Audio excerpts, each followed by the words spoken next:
தமிழ் உறவுகளுக்கு வணக்கம். திமுகவின் அடுத்த தலைவர் யார்? பெண் எம்பிக்கு அமோக ஆதரவு என்ற தலைப்பில் இந்த காணொலியை காண்கிறோம். திமுக தலைவராக மு.க.ஸ்டாலின் உள்ளார். அவரது வயது 75 வயதாகிவிட்டது.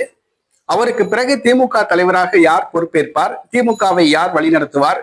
திமுக சார்பில் யார் முதலமைச்சர் ஆவார் என்ற ஒரு கேள்வி எழுந்துள்ளது.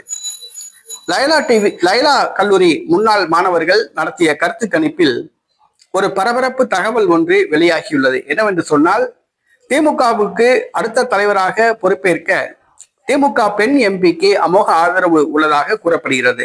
இது மு.க.ஸ்டாலின் குடும்பத்துக்கு, துர்கா ஸ்டாலினுக்கு மிகப்பெரிய அதிர்ச்சியை கொடுத்துள்ளது. என்னவென்று சொன்னால், கருணாநிதியின் 3வது மனைவியின் மகளான கனிமொழி, நாடாளுமன்ற திமுக குழு தலைவர் கனிமொழிக்கு, திமுக துணை பொதுச் செயலாளராக உள்ள கனிமொழிக்கு அமோக ஆதரவு உள்ளதாக அந்த கணக்கெடுப்பில் தெரிய வந்துள்ளது.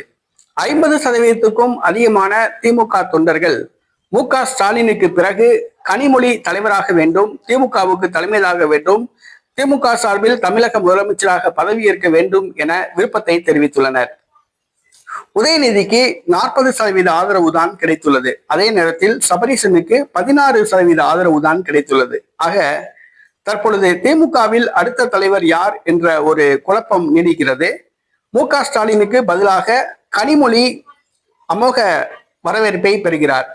தற்பொழுது அவரது பிறந்த நாளில் கூட தமிழகம் முழுவதும் திமுக தொண்டர்கள் பிறந்தநாள் வாழ்த்து தெரிவித்தார்கள், ஸ்டேட்டஸ் தெரிவித்தார்கள்.